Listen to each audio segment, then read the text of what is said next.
नमस्कार, मैं हूं मनीषा झा। आस्था के इस प्रोग्राम में आपका बहुत बहुत स्वागत है।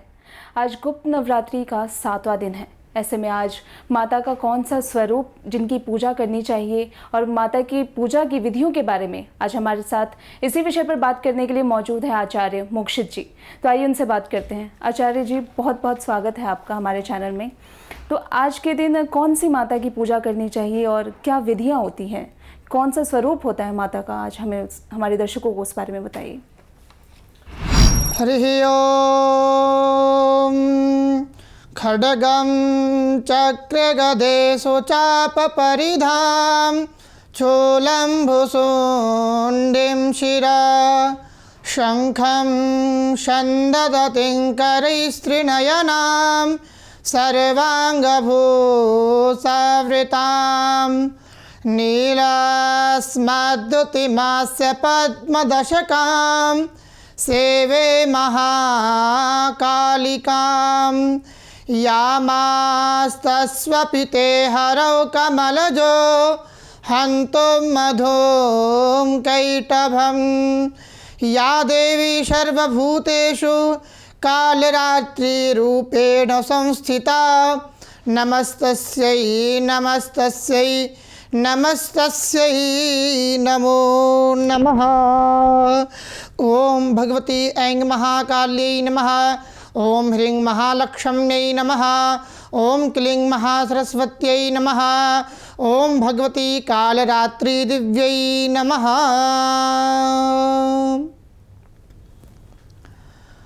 नवरात्र के 7वें दिन यानी कि सप्तमम कालरात्रिति महागौरीति चाष्टभम। विशेषतः हमारे सनातन धर्म में मुख्य रूप से 3 नवरात्र मनाए जाते हैं, जो कि सनातन धर्म में 2 नवरात्र बहुत ज़्यादा प्रचलन में है। हम और आप 2 नवरात्रि की महत्व तो जानते हैं, परंतु एक गुप्त नवरात्र भी आती है, जिसमें वो गुप्त नवरात्र बहुत कम लोगों को इसके बारे में जानकारी होती है। गुप्त नवरात्रि में विशेषतः हम लोग साधक लोग साधनाएं करते हैं, जैसे कि 10 महाविद्या की साधना हो गई, भगवती बगलामुखी की साधना हो गई, और अनेक प्रकार की लोग इस दिन साधना करते हैं। विशेषतः हम और आप चैत्र नवरात्रि का प्रचलन ज़्यादा जानते हैं, और दूसरा जो दिवाली से पूर्व आती है हम उसका प्रचलन जानते हैं। इस मास में जो मास अभी चल रहा है, इस मास में विशेषतः मुख्यतः गुप्त नवरात्रि हम सभी साधकों के लिए होती है। इसमें आप जो माँ कालरात्रि का पूजन करें, माँ कालरात्रि का जो स्वरूप है वह बहुत ही भयानक है। उनकी भुजाएं बिखरी हुई हैं और जो बाल हैं वो भी बिखरे हुए हैं, और उनके हाथों में शंख चक्र गदा पद्म है, और माँ भगवती का जो स्वरूप है ये बहुत ही भयानक है। इससे हमें ये दृश्यमान होता है कि माँ भगवती दुष्टों का संहार करने वाली है। माँ कालरात्रि का जो स्वरूप है वह दुष्टों का संहार करने वाली है। इनकी पूजा विशेषतः जो लोग शत्रुओं से परेशान रहते हैं या अन्य प्रकार के किसी भी प्रकार की बीमारियों से परेशान रहते हैं, तो आप आज के दिन माँ कालरात्रि का पूजन अवश्य करें। माँ कालरात्रि का पूजन करने मात्र से केवल आपके जीवन में सुख शांति समृद्धि की प्राप्ति होगी।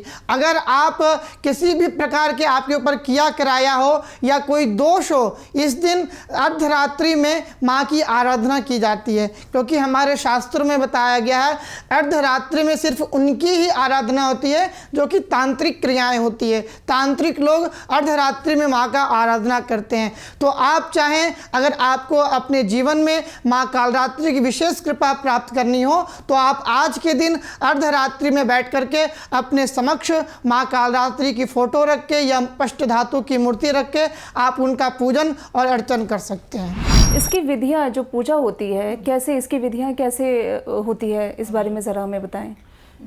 विशेषतः आप जब आज के दिन जब प्रातःकालीन उठें, उस दिन संध्योपासन करने के तदुपरांत आप उस दिन एक चीज़ का मुख्यतः ध्यान रखें, क्योंकि हमारे शास्त्रों में बताया गया है जब कोई यज्ञ या अनुष्ठान करते हैं तो उसमें हमें बहुत सारे नियम की भी आवश्यकता होती है। बहुत सारे लोग क्या करते हैं, ब्राह्मण तो नियम का पालन करते हैं परंतु यजमान लोग नहीं कर पाते हैं कि उसी का कारण होता है कि उनको मनवांछित फल की प्राप्ति नहीं हो पाती है। तो आपको आज के दिन कुछ नियमों का पालन करना है। जैसा कि हमारे ग्रह शांति में बताया गया है, व्रत जप नियम तपः स्वाध्याय क्रतु शम दया दान विशिष्टानाम, यानी कि आप आज के दिन सर्वप्रथम व्रत रखें। जप यानी कि आप माँ कालरात्रि का जितना अधिक से अधिक हो सके आप माँ कालरात्रि के मंत्रों का जाप कर सकते हैं। ओम कालरात्रि दिव्ये नमः, यह लौकिक मंत्र है, आप इसका भी जाप कर सकते हैं। अन्यथा दुर्गा सप्तशती में माँ कालरात्रि के मंत्र दिए हुए हैं, आप उसका भी पाठ कर सकते हैं। नियम, आपको आज के दिन सर्वप्रथम ब्रह्मचर्य का पालन करना है और उस दिन आपको पूर्ण रूपेण से पवित्र होकर के माँ भगवती की आराधना करना है।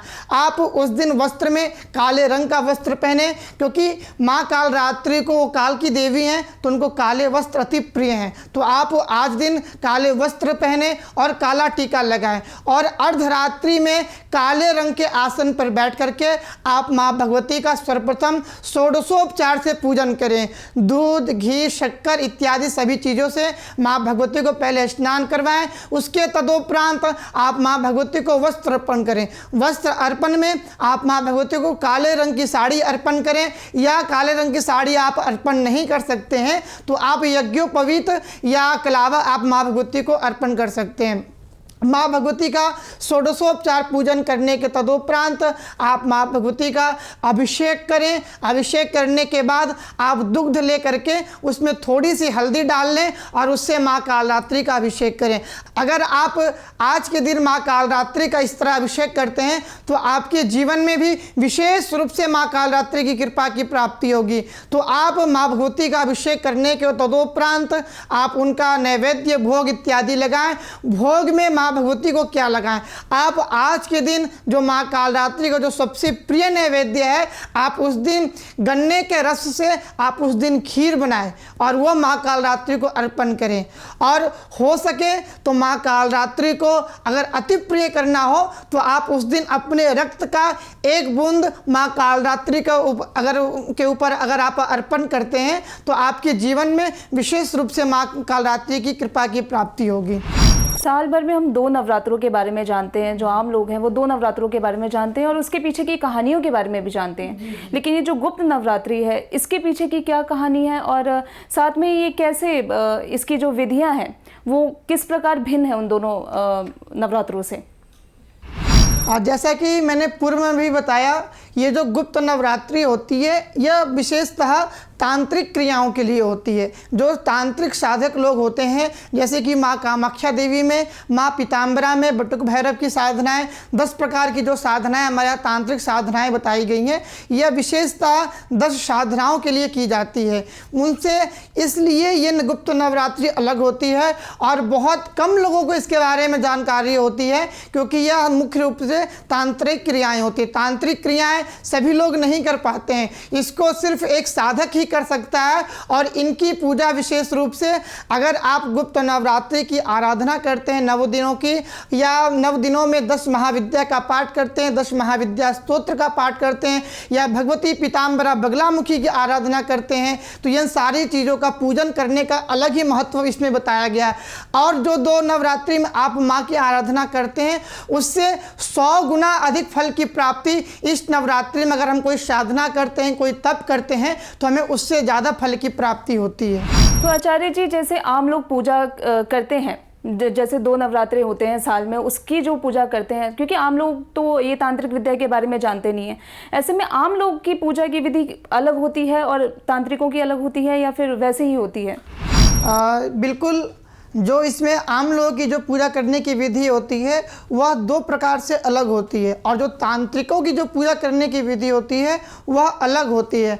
आप जिस तरह से 2 नवरात्रों में, चैत्र नवरात्रि में और जो कार्तिक मास के जो नवरात्रि आते हैं उससे पूर्व में जो नवरात्रि आती हैं, आप जिस प्रकार से उस 2 नवरात्रों में माँ की आराधना करते हैं, आप ठीक उसी प्रकार से जो सामान्यतः लोग हैं आप माँ की आराधना कर सकते हैं। आप अपने जीवन में माँ भगवती के, क्योंकि तांत्रिक तांत्रिक क्रियाएं मैं इसलिए विशेषतः बता रहा हूं क्योंकि एक तांत्रिक साधकों के लिए एक विशेष मुहूर्त होता है। गुप्त नवरात्रि में ऐसे कुछ समावेश ग्रह नक्षत्रों का होता है जिससे कि तांत्रिक क्रियाएं करने से, तांत्रिक साधनाएं करने से हमें 1000 गुना ज़्यादा लाभ की प्राप्ति होती है। इसीलिए इस गुप्त नवरात्रि में ज़्यादा महत्व तांत्रिक साधनाओं के लिए किया जाता है। तो आचार्य जी, मेरा जो लास्ट सवाल है आपसे, आखिरी सवाल है, वो ये है कि जो माँ कालरात्रि की पूजा हमें रात के वक्त ही करनी चाहिए या हम पूरे दिन में कभी भी कर सकते हैं? देखिए, माँ भगवती का पूजन तो वैसे आप कभी भी, किसी वक्त, किसी भी क्षण कर सकते हैं, लेकिन अर्धरात्रि में सिर्फ वही पूजन करते हैं जो कि तांत्रिक साधक होते हैं। अर्धरात्रि में सिर्फ तांत्रिक क्रियाएं होती हैं और तांत्रिक साधनाएं होती हैं। बाकी जो सामान्य लोग हैं, जो माँ भगवती की आराधना करते हैं, जो अपने घर पे कलश बैठाते हैं, माँ भगवती को विराजित करते हैं, वह दिन में कभी भी किसी वक्त माँ का पूजन कर सकते हैं, आरती कर सकते हैं, नैवेद्य चढ़ा सकते हैं। उसमें किसी भी प्रकार का किंचित मात्र का भी संशय नहीं है कि आप माँ भगवती का कि रात में ही पूजन करें या प्रातः काल में ही पूजन करें, ऐसा कुछ नहीं है। सामान्यतः लोगों के लिए अर्धरात्रि में सिर्फ वो लोग साधनाएं करते हैं, वो पूजा करते हैं जो तांत्रिक होते हैं। बहुत बहुत शुक्रिया आचार्य जी आपका हमारे साथ जुड़ने के लिए। तो आस्था के इस प्रोग्राम में फ़िलहाल के लिए इतना ही। आस्था से जुड़ी और भी जानकारियों के लिए देखते रहिए ABNN न्यूज़।